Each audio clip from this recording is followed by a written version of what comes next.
যারা একমাত্র কমার্স নিয়ে পড়ে তারাই জানে এই ব্যাপারটা। এবার তোমরা ভাবছো কি ব্যাপার, আচ্ছা দাঁড়াও তোমাদের প্রথম থেকে গল্পটা বলছি।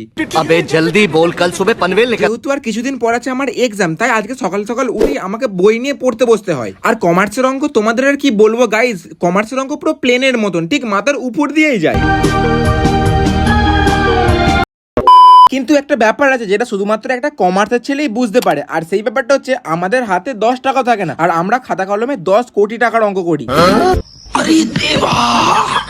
তবে এর একটা প্রবলেমও আছে, কারণ আমাদের কমার্সের অঙ্ক করতে করতে ছক টানতে টানতে সারা দিন চলে যায়। আর সব অঙ্ক শেষ করার পর তখনই খুশি হয় যখন দেখি আমার খাতার অঙ্ক আর বইয়ের কষে দেওয়া অঙ্কের দুটোর উত্তরই মিলে গেছে। আর এত পড়াশোনা করে মাথা খারাপ হয়ে যাবে এই ভয় আমি চলে আসি বাড়ির ছাদে একটুখানি ওয়েদার দেখতে। আর বাড়ির ছাদে এসে আমি ঠিক এই রকম ওয়েদার দেখি, এবং আমার ফ্রি টাইমে আমি একটুখানি ছাদে কাটাতেই বেশি পছন্দ করি, কারণ নিচের লোকগুলোর থেকে আমি ছাদে থাকলে আমার যেন মনে হয় আমি আমার জীবনের অধঃপতনের একটুখানি উপরেই আছি।